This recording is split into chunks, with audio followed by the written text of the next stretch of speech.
Listen up close, we got a little story. Yo, okay, listen. Yo. Michael was another that lived without the love of a mother nor the other.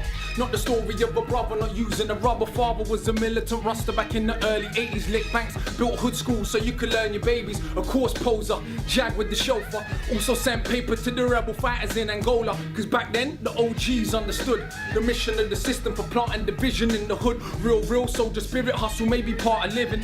If you did it, never spat it in your lyric. They was training, raising bars, martial arts, kicking it. Exploding recently, following your new F64. How was the response from your perspective? You'd set the bar high from your first one, so how did you approach this one? I think the response was good. I'm always pleased with the response, whatever the response is, do you know what I mean? It's like you put your art out there and you never really know how people are going to react. You've got a sense, but you never know fully what. And obviously the first F64 created quite a bit of hype. Yeah. And the Fire in the Booth created a little bit of hype. And so it was a lot to follow, I suppose, but I felt pretty confident that it was good content. And I almost felt like the first F64, I liked it, but I think there was a few things in it that for me needed correcting almost, in the sense that spending so much time as I've spent in countries like Brazil and South Africa and all those places over the last 7, 8, 9 years, it can make you almost lose perspective of how you felt when you were 16 or 17 growing up in London. Yeah. In London terms, I was poor. Yeah. In the world, I was rich, right? Because the bottom line is, if you eat most days of the week, which I did for my whole life, and if you have running water all the time, you're rich in this world, right? But that doesn't mean that I felt rich compared to the people around me, right? And so I feel like the first F64, if you don't know the rest of my material, it could have been a bit like, yeah, I rate my man's message, but it's not relating to... No, you know, particularly the line, the ghetto's in our head. I thought about that line for a long time after I said it. Yeah, because you changed it. Yeah, I changed it when I perform it because I think it's just a dumb line. Like, there's ghettos everywhere in the world. Yeah. Like, to people in Brazil, the ghettos in America ain't real ghettos. Does that make sense? Yeah. A person in a Brazilian favela will be like, what are you not in Harlem complaining about? That ain't no ghetto. Do you understand what I'm saying? So, the fact that the ghettos in Britain ain't as bad as ghettos in America or South America or Africa or wherever in the world you want to choose doesn't mean they're not ghettos. And by saying stuff like you'll kind of alienate people. So I think you have to be careful with your words, and it's easy to, once you're comfortable in life and once your life's good, and then you go to places like Brazil, which I went for months, seeing how people cope with a reality that is so far beyond anything you can even imagine. Seeing how people cope living literally with youths on their block with M16s and hand grenades. And people are just smiling, just want to be nice. The man them, when the man them realised I wasn't Brazilian, because everyone assumed I was, they put that M16 to the side and run over, yo, welcome to my hood, come in, have a cup of tea, have a drink. So that kind of reaction overwhelmed me and made me, I think, lose sight to some degree. And so I felt like with this F64, it was a bit about redressing the balance and revisiting what's going on in the UK and the very real struggles that exist here. They're not any less important just because there's other places in the world that are worse. What we do have here though is opportunities to get out of this. Not necessarily to get out of them, because a lot of that's like a golden carrot dangled in front of your nose. You know? If you just work hard enough and obey all the rules, you're going to make it. Well, not always. There's a lot of people with degrees out of jobs, particularly people with degrees from particular backgrounds that are far less likely to be employed than people from other backgrounds. So it's not as simple to say if you work hard, you get somewhere. What we do have is access to some tools to make our existence better.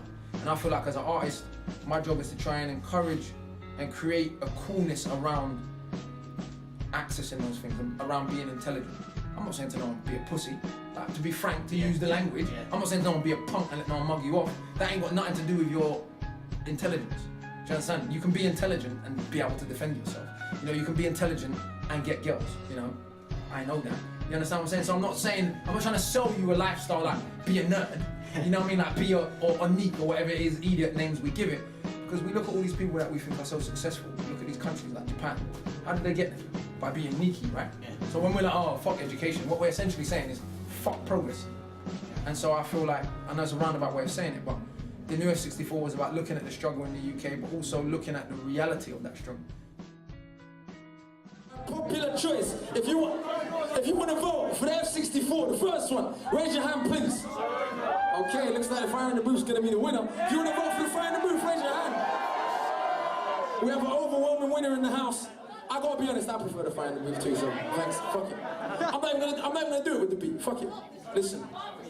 Yes, I grew up on the dole in a single parent family, been through a little bit of tragedy. Yes, I was around drugs and violence before the day that I started secondary, and that's part of it, not half of it. Get the picture, the rest ain't necessary. Growing up, got a little caught up, but that ain't even half of my life. I was also given the knowledge of self that is all we actually need to survive. So if you saw me, age 9, reading Malcolm, just fine. Teachers still treated me stupid. Students that couldn't speak English, they put me in groups with. And the irony is, some of the first men to give me schooling, you were called gangsters. I already explained that we know what the truth is. They used to say don't be like me. Yeah, I got a name and dough on the street. Nighttime comes, I can't sleep. It's the part that rappers don't speak. We don't hit the road cause we're thugs. Don't come out the room, wanna sell drugs. If we got the right guidance and love, would we fight people just like us? How could I knock the hustle to get by? How do you think I ate as a child? Judge no one, done many things wrong. Just don't boast about it in songs, but listen to my older bars. I was just as confused as you probably are, but you grow when you Having seen YouTube videos and things on the internet have bought into theories on the Illuminati and other global agendas. And whilst there are some worthy points for us to consider, it can be somewhat of a distraction from real life issues. What do you think of all this, and what would your advice be to those people that buy into these things? I think exactly that. And you kind of said it in the question, I think distraction from practical issues. I'm not saying that there are no global agendas going on, because clearly there are agendas in the world. But I don't like to believe there's 5 men in a room governing every single event. If me and you decide to go out right now on the street and do certain things, no one controls that, and the world isn't that easily controllable and pawnable. And I think it's a powerless ideology to believe that there's 5 men in a room and everything they say is what's going to happen in the world. And while we're so busy looking for triangles in rap videos, there's real things going on that we need to be dealing with, you know? Practical things happening in our communities on a day-to-day basis. So I just think it's a complete fucking waste of time. And I ask myself, not saying we shouldn't analyse, by the way, what the content of rap music, because we should, but we should also analyse the content of heavy metal, the content of video games, the content, why is it only rap music? Yeah. The one area where black males dominate, that happens to be the one thing associated with the worst group in the world. Really? But computer games that teach kids how to rape and shoot and kill particular people. None of that, no, just rap music. I'm just like, come on, it's a bit washed. How do we stay productive? Knowledge, focus, reading, discussion, turn off the telly, you know, certain times. Or manage what you watch on telly.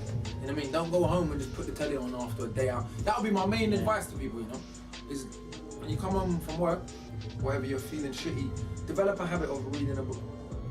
Develop a habit of having political conversations with your mates. Don't let no one tell you politics is boring. That's your life. You know, politics is going to affect you.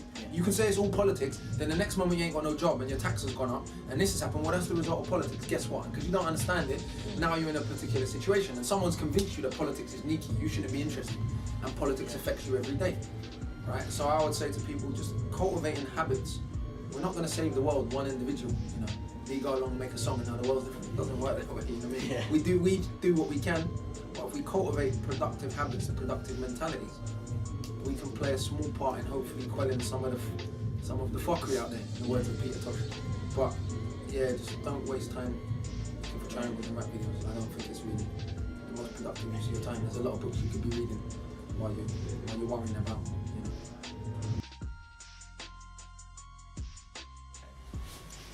know. The next book check won't be for a while. I've got to leave it for a couple other people to do it. I know Jaja said he's going to do one. You know, I'd love to see rappers that I know read, that maybe some people don't expect them to read. You know, any good rapper is going to read at some point in their life, or you're not going to be any good with words. I'd like to see, man, I think it's more powerful in someone. Yeah. Now everyone fucking expects, if someone's going to do a book check, it's going to be Akala, like, or Loki, you know what I mean? It's kind of predictable, but at the same time, I feel like, coming from other men and seeing that, I don't see myself as any different. All this fucking bollocks tags, road rap, conscious, I don't see myself as any different to them. You know, I wasn't born to the most wonderful of circumstances. I'm not saying I had the worst life in the world. I'm just saying, I think I got to a stage where I got so bored of everyone lying that I stopped emphasizing particular aspects of my life. I'm not saying I was ever the big man on the block, because I wasn't. What I am saying is I've made some mistakes in my life. I just decided not to make all of my songs about the mistakes that I've made, because I got so bored of listening to every rapper pretending that they sold the most copious amounts of crack and shot 74 million people that I just wanted to do something really different. I was a bit bored with that.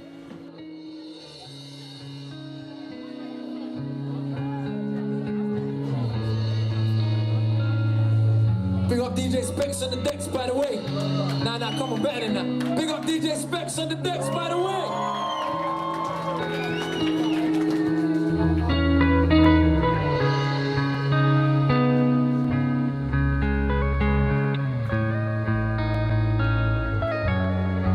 Apparently, I'm second generation black Caribbean and half white Scottish, whatever that means. See, lately I feel confused with the boxes, cause to me all they do is breed conflict. It's not that I've lost touch with reality of racism, sexism and nationality. Just to me all seems like insanity. Why must I rob you of your humanity to feel good about mine? It's all about crime, dehumanizing.